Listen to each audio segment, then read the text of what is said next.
விஜய் சங்கீதா உறவு அப்படி இப்படின்னு பேசினாங்க, என்னாச்சு அப்படிங்களுக்கெல்லாம் மிகப்பெரிய அளவில் விசுமுறலாச்சு. இங்கேதான் சந்தர்ப்பம் சாக்குன்னு விஜயை பிடிக்காத எல்லாம் போட்டு சந்தடி சாக்குல பழைய வன்மத்தை வச்சுட்டு இருப்பாங்க நிறைய பேர். அரசியலுக்கு வரதுக்கு முன்னாடி விஜய் பிடிக்காத நிறைய பேர் இருப்பாங்க. அவங்களாம் ஒட்டு மொத்தமாக இதாண்டா சாக்குன்னு போட்டு விஜய் அடிக்காங்க. விஜய்க்கு இவ்வளோ கிரேஸ், இவ்வளோ மாஸ், பெண்கள் கூட்டம் மலமோது. ஸோ அப்போ தமிழகத்தில் ஒரு பெரிய ஒரு புரட்சியை விஜய் உருவாக்குவார் அப்படிங்கிற ஒரு சூழல் விஜய் ஏற்படுத்திட்டார். மக்களும் ஆதரவு கொடுத்துட்டார். போன வருஷங்களிலிருந்தே சோசியல் மீடியாவில் அடிக்கப்பட்ட மிகப்பெரிய ஒரு நடிகர் யாருன்னா விஜய் மட்டும்தான். அரசியல் நோக்கமாக தலைகளாக திரும்பி போட்டாங்க. இவ்வளோ நாள் ஏன் காத்திருந்தாங்க? அதாவது அந்த அறிக்கையில் அவங்க சொல்லியிருக்காங்க 2021 பிரச்சனை போயிட்டு இருக்கு அப்படின்னு. 4 வருஷம் ஆச்சு. கரெக்டாக எலெக்ஷன் வர்றதுக்கு கொஞ்ச நாளைக்கு முன்னாடி பண்றாங்கன்னா இதில் ஏதாவது ஒரு கண்டிப்பாக ஒரு ரீசன் இருக்குது. இது டிசம்பர் 3 டைவர்ஸ் சம்மந்தப்பட்ட ஒரு மனுவை தாக்கல் பண்ணியிருக்காங்க. பிப்ரவரி 24 அது எடுத்துக்கொள்ளப்பட்டு ஒரு சின்ன என்கொயரி கவுன்சிலிங் மாதிரி போயிருக்கு. அதற்கு அடுத்து ஏப்ரல் 20 விஜய் ஆஜராக வேண்டும். இதுதான் நடந்த சம்பவம். 27 நேற்று இந்த மேட்ரு வெளியில வந்துருச்சு. இது எப்படி வந்தது? இன் கேமரா என்கொயரி அப்படிங்கிற ஒரு சிஸ்டத்தை தான் சங்கீதா அவர்கள் கோர்ட்ல அவருடைய மனுவில் தாக்கல் பண்ணியிருக்காங்க. அது என்னன்னா, விஜய் தானாகவே சிறப்பாக ஒரு குடும்பத்தோட சேர்ந்து நிம்மதியாக இருப்பார் அப்படிங்கிறதா எனக்கு சொல்ல தோணுது. தேவையில்லாமல் ஒருத்தர் லைஃப்பை போய் டார்ச்சர் குடும்பத்தை அழிக்கிறதுனால என்ன ஆகிட போகுது? இன்னும் பாவத்தை தான் சம்பாரிச்சிட்டு இருப்பாங்கன்னு தான் அர்த்தம். அந்த நடி ஒரு பிரச்சனையில் வந்துருச்சு, உங்களால தான் சங்கீதா சொல்கிறாங்க. அப்போ அதுலேருந்து மீண்டு எனக்கு இதுக்கு சம்மந்தம் இல்லை, விலகி போயிடுறேன், இது வரைக்கும் சும்மா தானே இருந்து ஏதோ ஒரு பொய்யை சொல்லிட்டு விலகி போயிருங்களேன், அவன் நிம்மதியாக வாழ்ந்துட்டு போட்டேன் சந்தோஷமா. உங்க toilet cleaner bison toilet cleaner குவாலிட்டியை விட பெட்டர்னு நிரூபிச்சா உங்க மொத்த பணமும் ரீஃபண்ட். பைசன் டாய்லெட் கிளீனர் இப்போது 79 ரூபாயில். அரம்நாடு நேயர்களுக்கு வணக்கம். இன்று நம்முடன் சீனியர் ஜேர்னலிஸ்ட் வெங்கடேஷன் சார் இருக்காங்க. சார் வணக்கம். சார் வணக்கம். எப்படி சார் இருக்கீங்க? நல்லா இருக்கேன் சார். டெய்லியுமே சினிமா வட்டாரங்களில் ஏதாவது ஒரு விஷயங்கள் வராதா, அதை பற்றி விமர்சனங்கள் இல்லாதா, அதை பற்றி ஒரு பெரிய கண்டென்ட்டாக மாறாதா அப்படின்னு தான் இப்போ இருக்க தமிழ் சினிமாவில் அடுத்தடுத்து போயிட்டு இருக்குது. அதுவும் ரீசெண்ட் டைமில் இந்த செலிபிரிட்டிஸ் அவங்களுடைய இந்த விவாகரத்து அப்படிங்கிறது ஒரு ஸ்டைலாகவே மாறிடுச்சு. அன்றைக்கெல்லாம் விமர்சனமாக இருந்துச்சு, இன்றைக்கி அது ஸ்டைலாகவே மாறிடுச்சு. அந்த வகையில் ஒவ்வொரு செலிபிரிட்டியோட விவாகரத்துமே அன்றைக்கி பேசுவாங்க, அன்றைக்கி ஓகே கருத்து வேறுபாடு அவ்வளோதான் சொல்லிட்டு அதை முடிச்சிடுவாங்க. ஆனால் நேற்றைய தினம் வந்த ஒரு நியூஸ் ஒட்டுமொத்த சோஷியல் மீடியா மட்டும் இல்லாமல் மக்களிடையே பெரிய ஒரு விவாத பொருளை கிளப்பியிருக்கு. தமிழக வெற்றி கழகம் கட்சியின் தலைவர் விஜய் அவர்களும் அவருடைய மனைவியான சங்கீதா அவர்கள் அவங்க மீது விவாகரத்து கோரி செங்கல்பட்டு அந்த கோர்ட்டில் ஃபைல் பண்ணியிருக்காங்க. அந்த நியூஸ் நேற்று மத்தியானத்துக்கு மேலே ஒட்டுமொத்த ஊடகங்கள் எல்லாமே பேசும் பொருளாக மாறி இருக்கு. அதாவது கிட்டத்தட்ட ஒரு 25 வருஷத்துக்கு மேலே கப்புள்ஸாக இருந்தவங்க, இவங்களுக்குள்ள என்னதான் பிரச்சனை, அது அவங்க அதில் ஸ்பெசிஃபை பண்ண பாயிண்ட்ஸ் எல்லாம் நம்ம விஜயா இப்படி பண்ணாரு, நம்ம விஜயா இப்படி பண்ணாரு அப்படின்னு சின்ன குழந்தைங்கலேருந்து பெரியவங்க வரைக்கும் வீட்டில் ஒரு பையனாக பார்த்துட்டு இருந்த ஒரு நடிகர் மீது இப்படி ஒரு குற்றம் வருது அப்படின்னு மக்கள் எல்லாத்துக்கும் ஒரு ஷாக்கிங்காக இருக்குது. ஒரு ஜேர்னலிஸ்ட்டாக உங்களுடைய பார்வை இது மேலே என்ன சார்? இல்லை சார், ஒரு சாதாரண நடிகராக இருந்திருந்தால் நீங்கள் சொன்னது மாதிரி ஒரு 2 நாள் 3 நாளில் அது காசிப்பா மாதிரி அப்படி அப்படியே தனி மாதிரி கரைஞ்சு போயிருக்கும். ஆனால் இங்கே விஜய் அவர்கள் டிவிகே கட்சியினுடைய ஆரம்பித்து தலைவராக ஒரு 3 வருடமாக மக்கள் சந்திப்பு, மக்களுக்கு எந்த அளவுக்கு ஆதரவு தர்றாங்க, பெண்கள் முக்கியமாக எந்த அளவுக்கு விஜய்க்கு ஆதரவு தர்றாங்க அப்படிங்கிற கூட்டத்தை காமிச்சு தமிழக அரசியல் மட்டும் இல்லை இந்திய அரசியலே தலையில் திருப்பி போட்டார். விஜய்க்கு இவ்வளோ கிரேஸ், இவ்வளோ மாஸ், பெண்கள் கூட்டம் மலமோதுது. ஸோ அப்போ தமிழகத்தில் ஒரு பெரிய ஒரு புரட்சியை விஜய் உருவாக்குவார் அப்படிங்கிற ஒரு சூழல் விஜய் ஏற்படுத்திட்டார். மக்களும் ஆதரவு கொடுத்துட்டாங்க. இது போக போக போக நாட்கள் 4 நிமிடங்களுக்கு அதிகமாகவே போயிட்டு உங்களுக்கு. வேலூரில் நடந்ததெல்லாம் உங்களுக்கு பார்த்திங்கன்னா வேறு லெவலில் போச்சு. அங்கே ரொம்ப அவருடைய ஸ்பீச் ஆக்ரோஷமாக இருந்தது. விஜய் அவமானப்படுத்தினா தமிழக மக்கள் ஒவ்வொருத்தரும் அவமானப்படுத்துன மாதிரி அப்படிங்கிற விஷயம் பேசப்பட்டுச்சு. என்னடா இது திடீர்னு விஜய் இப்படி சொல்கிறாரு, விஜய் யாரும் அவமானப்படுத்தணும், அரசியலுக்கு வந்தால் எல்லாம் அடிப்பாங்க. அது விஜயே சொன்னது. அதன் நோக்கமாக தான் ஜனநாயகன் படமே இது வரைக்கும் ரிலீஸ் ஆக ரிவைசிங் கமிட்டி மிஞ்சி போனால் ஒரு 18-20 நாட்களை பார்த்து முடிக்க வேண்டியது 5ஆம் தேதி சொல்லப்பட்டு இன்றைக்கி கிட்டத்தட்ட 28 தேதி ஆகிடுச்சு. இது வரைக்குமே பார்க்கல. எப்போ பார்ப்பாங்க, எப்போ வரும்? அது ஒரு பக்கம். ரெண்டாவதாக போன வருஷங்களிலிருந்தே சோசியல் மீடியாவில் அடிக்கப்பட்ட மிகப்பெரிய ஒரு நடிகர் யாருன்னா விஜய் மட்டும்தான். அரசியல் நோக்கமாக தலைகளாக திருப்பி போட்டாங்க. அதாவது தமிழக வெற்றி கழகம் ஸ்டார்ட் பண்ணி ஒரு இம்பாக்டை கிரியேட் பண்ணிச்சு. எப்படி இம்பாக்டை கிரியேட் பண்ணிச்சுன்னா அடுத்தடுத்து விமர்சனங்களும் பிரச்சனைகளும் தான் எடுத்துகிட்டு இருந்துச்சு. கரூர் இன்சிடென்ட்லேருந்து ஸ்டார்ட் பண்ணி அடுத்தடுத்து, அதுவும் நீங்கள் சொன்ன மாதிரி இந்த போன வருஷம் அக்டோபர்லேருந்து இந்த பிப்ரவரிக்குள்ளே விஜய் சந்திக்காத பிரச்சனைகளே இல்லை. தமிழ்நாட்டிலேருந்து, அதாவது கரூர்லேருந்து டெல்லி வரைக்கும் போயிட்டாரு. அந்த அளவுக்கு ஒரு பிரச்சனை சந்திச்சுட்டு இருக்காரு. அவ்வளோ பிரச்சனைகள் நடுவில் 2026 ஒரு பிரச்சனை முடியும் பார்த்தோம்னா ஜனநாயக பிரச்சனை ஸ்டார்ட் பண்ணாங்க. தொடர்ந்து அடி சுற்றி 4 பக்கம் அடிக்கிறாங்கன்னு விஜய் ரொம்ப ஒரு எமோஷனலாக பேசின விஷயத்தை நம்ம பார்க்க முடிஞ்சுது. ஒரு சென்சிட்டிவான ஒரு சென்டிமெண்ட்டு மக்களுக்கும் எனக்கும் இருக்குது அதை யாருனாலையும் உடைக்க முடியாது அப்படிங்கிற விஷயத்தை தெளிவுபடுத்தினார். இந்த நேரத்தில் அவருடைய இலக்கை நோக்கி தமிழக மக்களை சந்திக்கிறதுக்கு என்ன பிளான் பண்ணலாம், தமிழ்நாட்டுக்கு என்ன பண்ணலாம், ஒரு மாற்றத்தை எப்படி உருவாக்கலாம் அப்படிங்கிற மாதிரி ஒரு மாஸ்டர் பிளான் பண்ணும்போது இந்த பெண்களுடைய ஆதரவு நிறைய இருந்ததை நம்ம பார்க்க முடிஞ்சுது. இந்த நேரத்தில் தான் நேற்று ஒரு பேரிடியாக ஒரு செய்தி வந்து தான் ஒரு மாலை 3 மணிக்கு மேலே ஒரு தலையிலாக நீ சொன்ன மாதிரி திருப்பி போட்டுருச்சு. அது அவருடைய மனைவி சங்கீதா அவர்களே வந்து கொடுத்த அந்த டைவர்ஸ் புகாரனுடைய விஷயத்தை தான் வெளிப்படையாக வரவங்க தான் எல்லாம் வியக்கமா அப்படி. ஸோ என்னடா இது விஜய் சங்கீதா உறவு அப்படி இப்படின்னு பேசினாங்களே என்னாச்சு அப்படிங்கிறதுக்கெல்லாம் மிகப்பெரிய அளவில் பேசும் பொருளாச்சு. இங்கே தான் சந்தர்ப்பம் சாக்குன்னு விஜயை பிடிக்காத எல்லாம் போட்டு சந்தடி சாக்கில் இந்த பழைய வன்மத்தை வச்சுட்டு இருப்பாங்க நிறைய பேர். அரசியலுக்கு வர்றதுக்கு முன்னாடி விஜய் பிடிக்க நிறைய பேர் இருப்பாங்க. அவங்களாம் ஒட்டு மொத்தமாக இதாண்டா சாக்குன்னு போட்டு விஜய் அடிக்க ஆரம்பித்தாங்க. அதாவது சினிமா ஃபேன்ஸும் சரி, அதாவது சக காம்படிட்டிவ் ஆக்டர்ஸோட ஃபேன்ஸும் சரி, எஸ் பொலிட்டிக்கல் பார்ட்டியில் இருக்கிற மெம்பர்ஸும் சரி வச்சு செஞ்சாங்க, நேரத்தில் செஞ்சிட்ருக்காங்க. பட் இங்கே என்ன ஒரே ஒரு விஷயம்னா, இந்த நேரத்தில் ஓகே சங்கீதா அவர்களுடைய அந்த மன வலி, அந்த அவளுடைய அந்த போராட்டம் இதெல்லாம் ரொம்ப மதிக்கிறோம், நம்ம எல்லா பேரையும் மதிக்கிறோம். அது உணர்வுபூர்வமான ஒரு விஷயம் அவர்கள் சொன்னது, அது ஒன்றும் மாற்று கருத்தே இல்லை. ஏன்னா அவருடைய நல்ல வாழ்க்கையில் ஒரு நடிகை உள்ளே வந்துட்டாங்க, அதுதான் இந்த அளவுக்கு ஒரு காரணங்கிறத வந்து ஆணித்தரமாக அவருடைய பதிவை போட்டாங்க. அதில் தான் புகார் கொடுக்கப்பட்டு டைவர்ஸ் நோட்டீஸ் அனுப்பப்பட்ட ஒரு விஷயம். அந்த நடிகை கொஞ்சம் விலகி போனால் அவர்களுக்கு ஒரு மரியாதை இருக்கும், விஜய் வாழ்க்கைக்கும் சிறப்பாக இருக்கும். மொத்தத்தில் யாருங்கிறது எல்லாருக்குமே தெரியும். இது ஒரு புறம். ரெண்டாவது, இதுக்குள்ளே அரசியலும் உள்ளே பூந்திருக்கா அப்படின்னா கிட்டத்தட்ட உள்ள அரசியல் வந்திருக்கிற மாதிரி தான் தெரியுது. என்னென்னா இன் கேமரா என்கொயரி அப்படிங்கிற ஒரு சிஸ்டத்தை தான் சங்கீதா அவர்கள் வந்து கோர்ட்டில் அவருடைய மனுவில் தாக்கல் பண்ணியிருக்காங்க.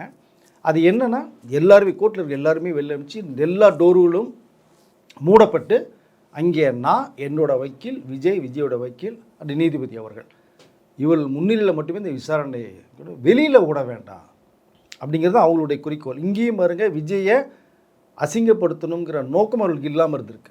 ஏன்னா இன்னைக்கு சோஷியல் மீடியாவில் சார் இவ்வளோ நாள் ஏன் காத்திருந்தாங்க, அதாவது அந்த அறிக்கையில் அவங்க சொல்லியிருக்காங்க 2021 பிரச்சனை போயிட்டு இருக்கு அப்படின்னு.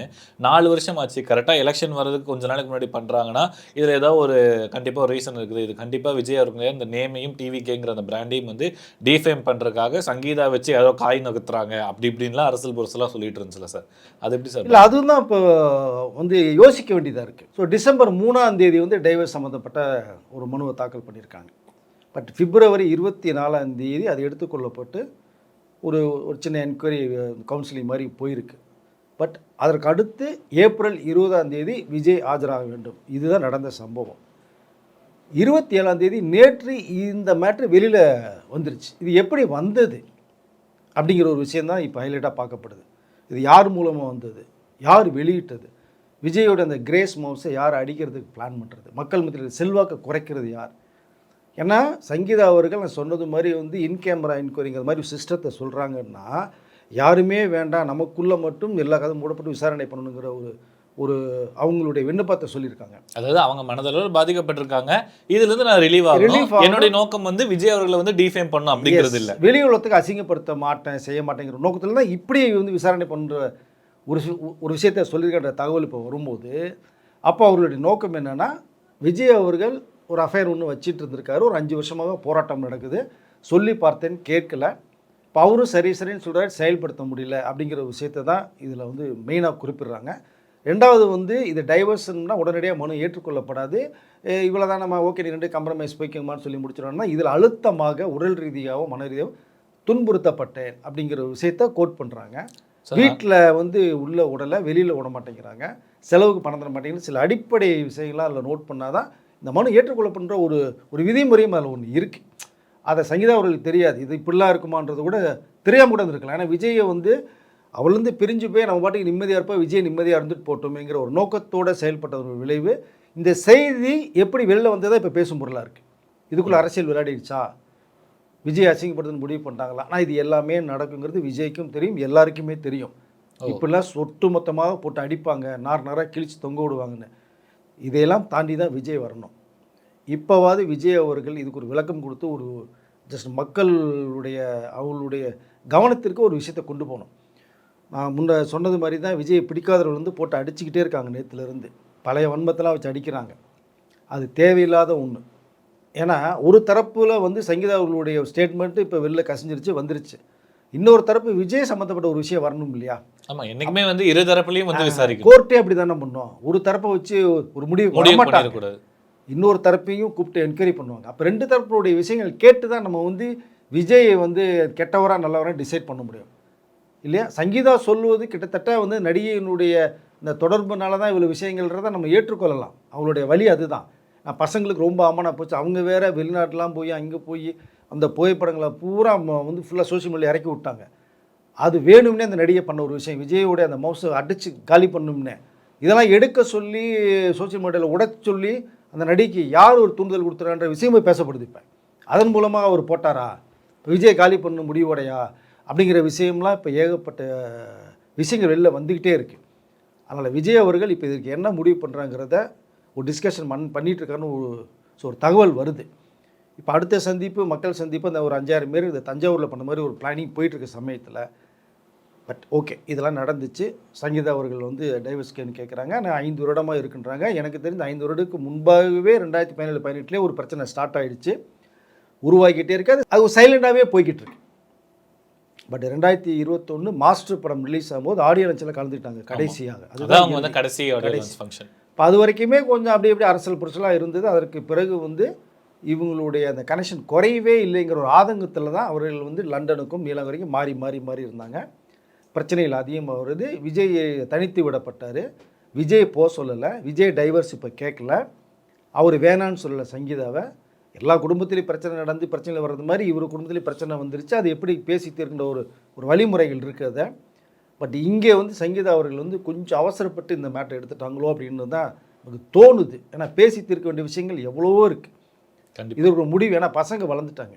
ஸோ குடும்ப பிரச்சனை ஒரு விஷயத்துக்காக நம்ம தூக்கி தடாலடியே அடிச்சுட்டு நீ போயா நான் போய்க்கிறேன் அப்படின்னு சொல்லிட்டு போகிற ஒரு ஸ்டேஜில் 2 பேருமே இல்லை. அதுவும் அவருடைய பையன் வந்து இப்போ அடுத்து அவருடைய கெரியரை நோக்கி சினிமாவில் வந்து டைரக்டர் பண்ணி முடிச்சிட்டார்.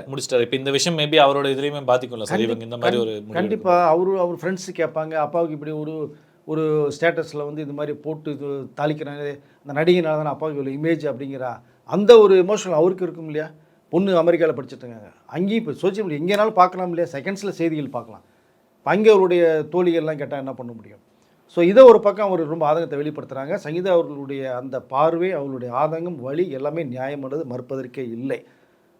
இதுக்கெல்லாம் காரணம் யார்? இந்த நடிகை. இந்த நடிகைனால தான் இவ்வளோ பிரச்சனை. குடும்பத்திலேயே வந்து கொலாப்ஸ் பண்ணி அடித்து சுக்குநூறாக அடிக்கிறாங்க, சாவடிக்கிறாங்க அப்படின்னா அந்த உறவு அந்த நடிகைக்கு தேவைதானே? அவர் நினச்சா 1000 பேர் கல்யாணம் பண்ணிட்டு போயிட்டே இருக்கலாம் இல்லையா? ஒரு மாப்பிள்ளை கிடைப்பாங்கல்ல. 1000 பேர் பார்த்தா ஒரு மாப்பிள்ளை கிடைக்க மாட்டாங்களா உங்களுக்கு? கல்யாணம் பண்ணிட்டு நிம்மதியாக போனால் உங்கள் வாழ்க்கையை பார்க்கலாம், இவர் வாழ்க்கையை இவர் பார்க்கலாம்ல. இப்போ இந்த பிரச்சனைக்கு முற்றுப்புள்ளி வைக்கலாம்ல. தொடர்ந்து அவர்களுடைய இந்த 5 வருடமாக அந்த புகைப்படம் போடுறது, அவங்க நாயை கொடுத்து இங்கிட்ட கொஞ்சம் விடுறது, இதெல்லாம் வந்து எதேச்சியாக விஜய் பண்ணப்போ இன்னைக்கு அவருக்கே வந்து பெரிய விஷயமா மாட்டிது. அவருக்கே அறியாமல் தான் இது நடந்திருக்கு. அவர் நடந்த ஒரு நார்மலாக ஒரு விஷயமா தான் பண்ணியிருக்காரு. சரி, தன்னோட நடித்த நடிகை நாயை அவங்க ஆசையை வளர்க்குற நாயை கையில் கொடுக்குறாங்க போது எடுத்து தூக்கி கொஞ்சம் அதை ஃபோட்டோஸ் எடுத்து போட்டிங்க. எல்லாத்தையுமே ஃபோட்டோஸ் எடுத்து போட்டோம்னா அவர்களுக்கு என்ன வரும்? இப்போ ஷூட்டிங்கில் சம்மந்தப்பட்ட 2 பேருடைய இந்த சாங் காம்பினேஷனோ இல்லை ஏதோ ஒரு காம்பினேஷன் ஃபோட்டோ போட்டால் கூட எடுத்துக்குவாங்க. அது சினிமாவில் ஷூட் பண்ண படப்பிடிப்பு நடந்த விஷயம்ட்டு இது பர்சனல் ஃபோட்டோ போடுறீங்க. இது விஜய்க்கு தெரியாமே போடுறாங்க. இது சங்கீதா விஜய் ஏன் கேட்கலன்னு சொல்கிறாங்க. தெரியாமல் போட்டதுக்கு அப்புறம் என்னம்மான்னு கேட்பாங்க. ஒன்றும் இல்லை, கேஷுவலாக போட்டேன்னா சரின்ட்டு இவ்வளோ பிரச்சனை வரும்னு எதிர்பார்க்கல அவர் விஜய். ஆனால் இன்றைக்கி பிரச்சனை பூதாகரமாக வந்துருச்சு. அரசியலில் இன்றைக்கி தமிழ்நாட்டுடைய தலையெழுத்தையே மாற்றுற ஒரு இடத்துல போய் நிற்கிறார். ஆனால் இப்போ மக்கள் மத்தியில் வந்து நம்ம விசாரணை பண்ணும்போது செய்யும்போது என்ன வருது அப்படின்னா சங்கீதா அவர்களுடைய அந்த வழி நியாயமானது தான், மறுப்பதற்கில்லை. ஆனால் இதை முன்பாகவே இதை செஞ்சு விஜய்கிட்ட முடிவு கேட்டிருக்கலாம், முடிவு பண்ணியிருக்கலாம். அவர் விலைக்கு நோக்கி வரும்போது எலெக்ஷன் வர்ற இந்த நேரத்தில் வந்து இந்த விஷயத்தை சொல்லும்போது மக்கள் மத்தியிலேருந்து அவருக்கு இமேஜை வந்து காலி பண்ணணும்னு பார்க்குறாங்க. ஆனால் அவர் மேலே இன்னும் எங்களுக்கு மரியாதை தான் வருது. எல்லா பேரும் அடிக்கிறாங்க அரசியலில். ஸோ இப்போ குடும்பத்தில் மனைவியும் அடிக்க ஆரம்பிச்சிட்டாங்க. எல்லாம் அந்த நடிகையினால தான் பிரச்சனை. அப்படியே விஜய்க்கு இது மூலம் ஆதரவு தான் இப்போ பெருகிருக்கு. அது எப்படி பார்க்குறது நம்ம? பட் அவர் விஷயங்கள் வந்து சரியாக தவறாக நம்ம போக விரும்பலை. சங்கீதாவுடைய வழி நியாயமானது, அது உணர்வோம் நம்ம. ஆனால் இந்த நேரத்தில் எலெக்ஷன் வரப்போதுமே 2 மாதம் தான் இருக்குது. இதற்கு முன்பாக ஏன் ரிலீஸ் பண்ணல? இல்லை எலெக்ஷன் முடிஞ்ச பிறகு பண்ணிட்டு போயிடலாமே அப்படிங்கிற ஒரு விஷயத்த மக்கள் வந்து இப்போ எடுக்க ஆரம்பிக்கிறாங்க. அவர் வந்து விஜய் மேலே ஒரு அனுதாபம் வர ஆரம்பிக்குது. மக்களத்தில் எம்ஜிஆருக்கு பிறகு பெண்கள் ஆதரவு விஜய்க்கு தான் இருக்குது. ஆனால் இங்கே வந்து என்ன ஒரு விஷயம் கவனிக்க பண்ணணும்னா, இப்போ கிட்டத்தட்ட விஜயோட ரசிகர்லாம் சங்கீதம் அடிக்க ஆரம்பிச்சிட்டாங்க. அது வேணான்னு சொல்லிக்கல விரும்புகிறேன். நாளைக்கு பிரச்சனை ஓடுது இப்போ, ஓகே. நாளைக்கு எல்லாம் சேர்ந்து பண்ணி வந்து சங்கீதா பண்ணது ஐயோ தெரியாமல் நடந்துருச்சு, ஏதோ வந்து ஒரு ஆர்வத்தில் ஆர்வக்கோளரில் பண்ணியாச்சு, விஜய் நான் ஒன்றா இருக்குன்னு சொல்லிட்டு என்ன பண்ண முடியும் இப்போ? அதுவும் இல்லாமல் அவங்க கூட இது ஒரு நார்மல் ப்ராப்ளம் எடுத்தாலும் விஜயோடைய அந்த சோகால்டு ஒரு சில ஃபேன்ஸை வந்து இப்போ சங்கீதா அவங்க வந்து இவ்வளோ அந்த விமர்சனத்துக்கு உள்ளாக்குறதுனால மேபி இது அவங்க இனிமே ட்ரிகர் பண்ணல சார். கண்டிப்பாக போகணும். அதுதான் சொல்கிறேன். என்ன ரொம்ப அழுத்தம் கொடுத்தா நடிகை பேரை சொல்லி இன்னும் நான் வந்து அவங்க வேறு மாதிரி சொல்கிறாங்க, மென்ஷன் பண்ணுறாங்க. தேவைப்பட்ட நடிகை பேர் எழுப்பேன், செகண்ட் போஸ்டில் அவங்களை ஜாயின் பண்ணுவேன்னு சொல்கிறாங்க. அப்போ இன்னும் பிரச்சனையை மேலும் வளர்க்காமல் சங்கீதாவுடைய கோபத்தை வந்து அதிகப்படுத்தாமல் அந்த கோபத்தை சாந்தப்படுத்தணும். விஜயை பிடிக்காதவர்கள் கூட விஜயை வந்து நீங்கள் வந்து பாராட்டி பேசாட்டினா கூட இருக்கிற சம்பவங்களை வந்து அவர் தரப்புலையும் கேட்டுட்டு பேசணும் அப்படிங்கிற ஒரு நிலைமை தான் இன்றைக்கி உருவாகிருக்கு. அதனால் இந்த பிரச்சனை வந்து பூதாகரமாக வந்துருச்சு. அரசியலுடைய பயணம் போய்கிட்டு இருக்கு. வெற்றியா தோல்விங்கிறது ரெண்டாவது விஷயம், அது மக்களுடைய கையில் தீர்ப்பு தான் இருக்குது. இந்த நேரத்தில் இப்போ ரிலீஸ் பண்ணது வந்து மிகப்பெரிய விஜய்க்கு ஒரு ஆதரவாக மாறி இருக்குது.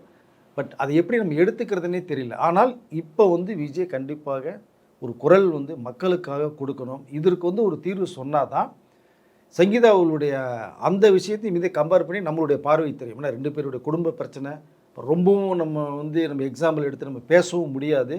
4 செவத்தில் நடக்கிற ஒரு விஷயத்தை கொஞ்சம் வெளியில் கொண்டு வந்துட்டாங்க.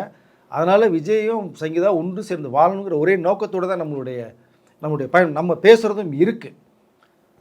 அதனால் அவருடைய இந்த அரசியல் பயணத்துக்கு ஒரு முட்டுக்கட்டையாக இந்த சம்பவம் நேற்று ரிலீஸ் ஆகிருக்கு. பட் அந்த நடிகை இதோடு முடிச்சுட்டு அவங்க பாட்டு விலகி போனாங்கன்னா சிறப்பாக இருக்குன்னு தான் நினைக்கிறேன். இறுதியாக சார், இவ்வளோ பெரிய ஒரு விஷயம் நடந்திருக்கு. அதாவது தமிழக வெற்றி கழகம் அப்படின்னு பெரிதாக ஒரு மாற்றத்துக்கான ஒரு கட்சியை எதிர்பார்க்கப்படுற கட்சியின் தலைவர் மீது இப்பேற்பட்ட ஒரு குற்றச்சாட்டுனே சொல்லிக்கலாம் இப்போ வரைக்கும். ஏன்னா அதில் ரிசல்ட் நம்ம வந்து ஜட்ஜு சொன்னதுக்கு அப்புறமா தான் யார் மீது தப்பு என்ன விஷயம் அப்படின்னே தெரியும். அதுக்கு முன்னாடி நம்ம வந்து அந்த சோஷியல் மீடியாஸில் வர மாதிரி கருத்துக்கள் நம்ம பேச வேண்டாம். இருந்தாலுமே சோஷியல் மீடியாஸில் வந்து 2 தரப்பு ஆஃப் குரூப் இருக்காங்க. அதாவது ஒருத்தவங்க என்ன சொல்கிறாங்கன்னா, இவரால் அவருடைய சொந்த ஃபேமிலியே வந்து இப்படி கரெக்டாக கண்ட்ரோல் பண்ணி வச்சுக்க முடியலையே, நாளைக்கு இவர் வந்து தமிழ்நாட்டில் பெண்கள் சேஃப்டி எப்படி பேசுகிறாரு, எப்படி இவர் பேசலாம் அப்படிங்கிற கேள்வி அங்கே வைக்கிறாங்க சார். இன்னொன்று வந்து அந்த கேஸ்கட் ஃபைலில் வந்து மென்ஷன் பண்ணது வந்து ஓகே, இவங்க வந்து என்ன மனதளவில் காயப்படுத்திருக்காங்க, உடலளவில் காயப்படுத்திருக்காங்க. அதையும் தாண்டி விஜய் அவர்களுடைய ஒரு கேரக்டரே டிஃபைன் பண்ணுற அளவுக்கு ஒரு சில வார்த்தைகள், சைக்கோ, அதுவும் தாண்டி சில பழக்க வழக்கங்கள் அது இதெல்லாம் மென்ஷன் பண்ணியிருக்காங்களே சார். ஏன் இவ்வளோ கோபம்? இல்லைங்க, இப்போது வீட்டுக்குள்ளே ஒரு சின்ன பிரச்சனை நடக்குதுங்க. அவர் ஷூட்டிங்கில் போய்ட்டு ஏதோ ஒரு டென்ஷன் எமோஷனலாக வீட்டுக்குள்ளே வரலாம். அந்த நேரம் பார்த்து நீங்கள் நடிகையோட பேசிட்டு வரீங்க லேட்டாக வருது அப்படிங்கிற மாதிரி தேவையில்லாமல் ஒரு கொஸ்டினை கேட்கும்போது அது வந்து இல்லாமல் இருந்தால் கோபம் வரும் இல்லையா? ஆமாம். ஒரு மனிதருக்கு நீங்கள் செஞ்ச தப்பை சொன்னீங்கன்னா அது கோபத்தை காட்ட மாட்டாங்க. இல்லாத ஒரு திரும்பி சொல்லும்போது கோபம் வரும். அந்த நேரத்தில் எமோஷனலாக சில விஷயங்கள் கத்த தான் தோணும். வீட்டில் சாதாரண நடக்கிற பிரச்சனைலேயே கத்துறது இல்லையா வீட்டில் யாருமே?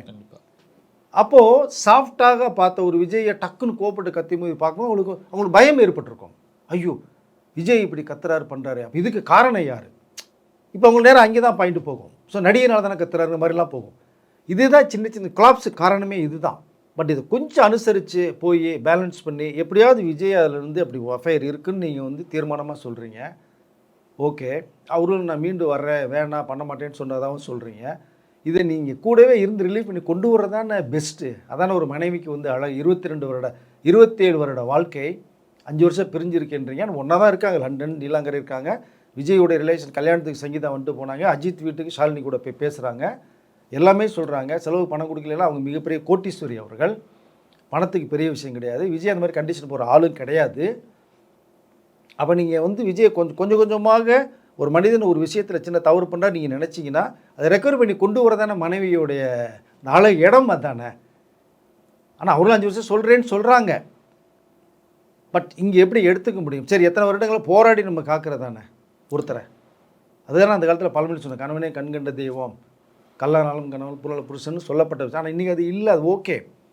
இருந்தாலும் விஜயோடைய அரசியல் பயணம் ஒன்று இருக்குது, தமிழகத்தில் எவ்வளோ செல்வாக்கு இருக்குது, இதெல்லாம் சங்கீதா அவர்கள் பார்த்துட்டு தான் இருப்பாங்க, தெரியாமல் கிடையாது. ஆனால் இந்த நேரத்தில் அவர்கள் விடலைங்கிற ஒரு விஷயமும் வருது. இப்போ நான் அது இன் கேமரா என்கொயரிங்கிற அளவுக்கு டோருக்குள்ளே பண்ண வேண்டிய ஒரு விஷயமாக தான் பேசப்பட்டதுன்னு ஒரு தகவல் வருது.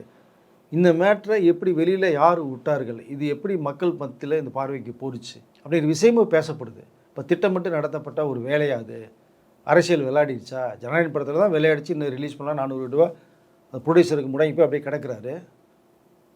இவ்வளோ விஷயங்கள் ஒரு மனிதனை போட்டு சக்கையாக புழிஞ்சு அடித்தாங்கன்னா ஒரு மனிதன் வந்து மக்கள் என்னை உயர்த்தி வச்சுருக்காங்க, அந்த நாட்டுக்கே எதையோ பண்ணணும்னு செய்யணும், தனி ஒரு மனிதனாக கூட்டணியே இல்லாமல் போராடி போய் காமிச்சிட்டு இருக்காரு. தன்னுடைய செல்வாக்க மக்கள்கிட்ட காமிச்சிட்டு இருக்காரு, மக்கள் ஆதரவை காமிக்கிறாரு. இப்போ எல்லோரும் சேர்ந்து அடிக்கும்போது மனுஷன் என்ன பண்ண முடியும்? ஒன்றும் கிடையாது. இந்த விஷயங்கள் வருது, இது உடனடியாக டைவர்ஸ் வாங்கப்பட்ட ஒரு விஷயம் கிடையாது. விஜய் அவர்கள் வந்து வேணாம், இந்த மாதிரி பிரச்சனை இருக்குது, நான் கூட விலகி போயிடுறேன்னு கூட சொல்லப்பட்ட விஷயமும் ஒன்று இருக்குது அவங்க அப்பா கிட்ட. வேண்டாம், அவசரப்படாத விஜய், எல்லாம் இருங்க, நீ அரசியல் கட்சி ஆரம்பிக்க போகிற, மக்களை போய் சந்திக்கணும், நீ ஒன்றா இருந்தால் நல்லா இருக்கும்ன்ற அவங்க அப்பா சொல்லப்பட்ட ஒரு விஷயமும் இருக்குது. அவங்க அப்பா கூட இருந்தாருன்னா பிரச்சனையே இருந்திருக்காது விஜய்க்கு. தேவையில்லாதவர்களும் பக்கத்தில் வச்சுக்கிட்டு அவங்க அப்பா நெருங்க விடாமல் பண்ணிகிட்டு இருக்காங்க. அரசியல்லையும் சரி, வீட்டில் தனிமையில் ஒரு மனிதன் எத்தனை நாள் இங்கே தனிமையில் இருக்க முடியும்? கோடிகள் பணம் தான் நிம்மதி வந்துடுமா? கண்டிப்பாக சாப்பிட கூட முடியாதுங்க, மனசு இடம் கொடுக்காதுங்க. அவர் விஜய் தனியாக இருக்கார். இதெல்லாம் சேர்ந்து அவர் விஜயை டிப்ரெஷன்லேருந்து வெளில கொண்டு வரணும், மக்கள் மத்தியில் கொண்டு பல விஜயை நிப்பாட்டுங்க, வெற்றி தொழில்கிற அவர் பார்த்துக்குவார், மக்கள் மத்தியில் ஒரு நல்ல பேரை உருவாக்குங்க. இதற்கு எல்லாம் இப்படி வரணும்னா சங்கீதம் மட்டும் முயற்சி பண்ணால் பத்தாது. அந்த நடிகைன்னு சொல்லப்படக்கூடிய யாருங்கிறது எல்லாருக்குமே தெரியும். அவர்கள் வந்து மரியாதையாக விலகி போயிட்டாங்கனால் விஜய் தானாகவே சிறப்பாக ஒரு குடும்பத்தோடு சேர்ந்து நிம்மதியாக இருப்பார் அப்படிங்கிறதான் எனக்கு சொல்ல தோணுது. தேவையில்லாமல் ஒருத்தர் லைஃப்பை போய் டார்ச்சர் குடும்பத்தை அழிக்கிறதுனால என்ன ஆகிட போகுது? இன்னும் பாவத்தை தான் சம்பாரிச்சிட்டு இருப்பாங்கன்னு தான் அர்த்தம். அந்த நடி பாவத்தை சம்பாரித்து கர்ம ஐயை கொண்டு தொலைக்கிறது. ஒரு அதாவது அவர் நிம்மதியாக இருக்கிற சந்தோஷத்தை கெடுத்த ஒன்றும் சாதிக்க போகிறதில்ல. ஆனால் இவ்வளோ பிரச்சனைகள் வந்துருச்சு உங்களால தான் சங்கீதா சொல்கிறாங்க. அப்போ அதுலேருந்து மீண்டு எனக்கு இதுக்கு சம்மந்தம் இல்லை, விலகி போயிடுறேன், இது வரைக்கும் சும்மா தானே இருந்தேன், ஏதோ ஒரு பொய்யை சொல்லிவிட்ட விலகி போயிருங்களேன், அவன் நிம்மதியாக வாழ்ந்துட்டு போட்டுமே சந்தோஷமாக. அதுக்கு முதல் விஜய் வந்து வெளியே வந்து பேசணும், இதுக்காகவாச்சும் குரல் கொடுக்கணும். இதுக்காக விஜய் அவர்கள் கண்டிப்பாக பேசி தான் தெரியணும், மக்களுக்கு தெளிவுபடுத்தி தான் ஆகணும். இதுக்கப்புறம் விஜயோட மௌனம் வந்து கண்டிப்பாக அது எப்படிங்க? எதுக்கு சில விஷயங்களை மௌனமாக இருக்கலாங்க, முக்கியமான விஷயத்துக்கு நீங்கள் பேசி தான் ஆகணும். அவதூறுக்கு மௌனமாக இருக்கலாம். ஆனால் இது வந்து தன்னுடைய மனைவியே 27 ஆண்டு கூட இருந்த மனைவியே வந்து ஒரு ரெஜிஸ்டர் பண்ணியிருக்காங்க, கம்ப்ளீட் ரெஜிஸ்டர் பண்ணியிருக்காங்க. கண்டிப்பாக அவங்க அதுதான் இப்போ முக்கியமாக பேசப்படுது. இப்போ சும்மா இருந்த வாய்க்கால் அவள் கொடுத்தாச்சு இல்லை, இனி மென்னுகிட்டே இருப்பாங்க. சும்மாவே பேசுகிறாங்க, ஆனால் மிகப்பெரிய தலைவர்கள் பேச மாட்டாங்க, அடிமட்ட தொண்டர்கள் மேடையை பேசிகிட்டு இருப்பாங்கல்ல. அதுக்கு எதுக்கு வாய்ப்பு தரணும் நம்ம? அப்போ விஜய் அவர்கள் மௌனத்தை கலைச்சிட்டு ஒரு விளக்கம் கொடுத்து பேசுனாங்கன்னா உண்மையிலே சங்கீதா அவர்களோட ஃபேமிலியோட திரும்பி ஒரு கோர்ட் உடனே கொடுக்காது. அது ஒரு 6 மாதம் ஏப்ரல் 20 வர சொல்லியிருக்காங்க. எலெக்ஷன் வரும்போது விஜய் கண்டிப்பாக அட்வொகேட் மூலமாக அடுத்த வாய்தாக்கு போவார். அப்போ அது ஜூன் மாதம் கூட போகலாம். அப்போ கோர்ட்டு ஒரு எல்லாம் பேசி கவுன்சிலிங் கொடுத்து பேரண்ட்ஸோட பேசி திரும்பி சேர்ந்த வாய்ப்புகள் நிறையும். சேர்ந்தால் மிக சந்தோஷம்தான், தப்பே இல்லை. சேர்றதுக்காக தான் நம்ம பேசிகிட்டு இருக்கோம். ஆனால் விஜய் வந்து நம்ம நிறையா படங்களை கூட வந்து பார்த்தவர். அவர் ரொம்ப அமைதியானவர், சாஃப்டானவர், அன்பானவர், சத்தம் போட்டு பேசாதவர். சத்தம் போட்டு பேசினார் சைக்கோம்பா இருக்குன்னு சொல்கிறதெல்லாம் என்னால் ஏற்றுக்கொள்ள முடியல. கோவம் வந்துருக்கலாம், கோவத்தில் எதுவும் கொஞ்சம் கத்தியிருக்கலாம், ஒன்றும் தப்பு இல்லை, அது ஃபேமிலி தானே. ஆனால் இது காரணம் இருந்த நடிகின்ற அளவுக்கு தான் அவங்க மைண்ட் செட் ஆயிடுச்சு இல்லையா? ஸோ அங்கே தானே பாயிண்ட்டு போகும் உங்களுக்கு. இல்லை, 2 விஷயந்தான். விஜய் அவர்கள் வந்து ஒரு பேசி விளக்கம் கொடுத்துட்டு சங்கீதா அவர்களோட நேரடியாக ஏதோ ஒரு விஷயங்கள் பேசி அப்பா அம்மாவோட கூட பக்கத்தில் சேர்த்து வச்சுட்டு விளக்கம் கொடுத்துட்டாங்கன்னா, மக்கள் மத்தியில் போய் சந்திச்சாங்கன்னா மக்களுக்கு விஜய்க்கு இன்னமும் ஒரு மேலே நம்பிக்கை இருக்குது, ஆதரவு இருக்குது. இதன் மூலம் சிம்பத்தி தான் வந்திருக்கு. இந்த நேரத்தில் எல்லாம் சேர்ந்து அடிச்சிங்க, எலெக்ஷன் வரப்போது இப்போ அடிக்கிறீங்க ஒரு மனுஷனை. அதாவது இந்த விஷயம் வந்து டிவிக்கேவுடைய அந்த ஓட் பர்சன்டேஜையும் அவருடைய அந்த பொலிட்டிக்கல் பார்ட்டியோடைய ஸ்டாண்டையும் எதுவும் பாதிக்காது இல்லை சார்? இல்லை பாதிக்கும். ஓட் பேங்க் குறையிறதுக்கு வாய்ப்புகள் வந்து கம்மி தான். ஆனால் மக்கள் மனசில் கொஞ்சம் சலசலப்பை ஏற்படுத்திருச்சுல்ல. இவ்வளோ நாள் நம்ம வீட்டு பையனா பார்த்துட்டு ஒரு இமேஜ் வந்து கொஞ்சம் ஷேக் ஆகிடும். அப்போ ஒய்ஃபே கொடுக்குறாங்களேப்பா, அப்போ பொய்யா இருக்காதுல்லப்பா. அதாவது பிலோ 40ங்கிறவங்க வந்து இதை வந்து கேஷுவலாக எடுத்துக்குவாங்க. இல்லை இருக்காது, ஏதோ திட்டமிட்டு சதி திங்க் பண்ணுவாங்க. 2K கேட்ஸு ஜென்சிக்கு திங்க் பண்ணுவாங்க. பிலோ 40 இருக்கிற கல்யாணி பசங்க இருக்கிறவங்க. இந்த அபோவ் 40, 40, 50 இருக்கிறவங்க, ஐயோ நம்ம பிள்ளை நினச்சோமே விஜய, தம்பி இப்படி பண்ணிடுச்சே, முக்கியமாக பெண்கள், சங்கீத பொண்டாட்டியே சொல்லுது அப்படிலாம் பேசுவாங்கல்ல. கண்டிப்பாக. இப்போ அந்த இடம் வந்து போயிடுச்சு இல்லையா, அந்த நெருடல் மக்கள் உருவாயிடுச்சு இல்லையா. அதுக்கு தான் விஜய் வந்து ஒரு குரல் கொடுக்கணும்னு சொல்ல வரோம். நம்ம பேசிட்டாங்கன்னா மக்கள் தெளிவாயிருவாங்க. இந்த விஜய் மேலே கொஞ்சம் சலசலப்பு எடுத்து கோவத்தை உருவாகிருக்காங்களே, அந்த கோவம்லாம் தவிடுபடி ஆயிரும். அந்த மோத்தை மக்கள்கிட்ட காமிச்சா போதும். எம்ஜிஆர் அவர்கள் எப்படி அவருடைய தொப்பியும் கண்ணாடியும் வந்தால் போதும் மக்கள்கிட்ட ஓட்டுவாங்கன்னு சொன்னாங்களோ, அது மாதிரி விஜயோட மோத்தை மக்கள்கிட்ட காமிச்சா போதும், மக்கள் மனசு மாறும், ஆதரவு இன்னும் பெருகும். குறிப்பாக அந்த நடிகை இதோட சுத்தமாக விலகிட்டு அவங்க பாட்டு வேலையை பார்த்துட்டு போயிட்டாலும் இன்னும் சிறப்பாக இருக்கும். விஜயோட குடும்பத்தோட நிம்மதியாக இருப்பார், அரசியல் வாழ்க்கையில் போகலாம். நாளைக்கு வெற்றி வாய்ப்பு இருந்ததுன்னா இங்கே உட்கார போகிறாங்க, நிறைய விஷயங்கள் மக்களுக்காக செய்கிறது காத்துட்டு இருக்காரு. தோல்வினா மீண்டும் போராட போகிறார், அவ்வளோதான், 2ல் 1 தான். பட் அவருடைய ஃப்ரீடத்துக்கு விட்டுருங்க, டிஸ்டர்ப் பண்ணாதீங்க. இதுக்கு அந்த நடிகை தான் முக்கியமான முடிவு எடுக்க வேண்டிய கட்டத்தில் இப்போ இருக்காங்க. அதனால் ஒவ்வொருடைய வழியை நம்ம உணர முடியுது. சங்கீதோட பசங்க, விஜய் தனிமையாக இருக்கிறது, அப்பா அம்மா இல்லாமல் தனியாக இருக்கிறது, ஒரு போராட்டம், டிப்ரெஷன், இதில் எலெக்ஷனு, மக்கள் சந்திப்பு, அரசியல் வாழ்க்கை, சினிமா நான் விட்டுட்டு வந்துட்டேன் கடைசி படம்னு சொல்லிட்டாரு. இவ்வளோ விஷயங்கள் இருக்குது. ஒரு மனிதனுக்கு ஆதரவு வேணும். இந்த நேரத்தில் தூக்கி விடணும், அவரை தூக்கிட்டு புஷ் பண்ணணும். நீ ஓடு, நாங்கள் இருக்கோம்.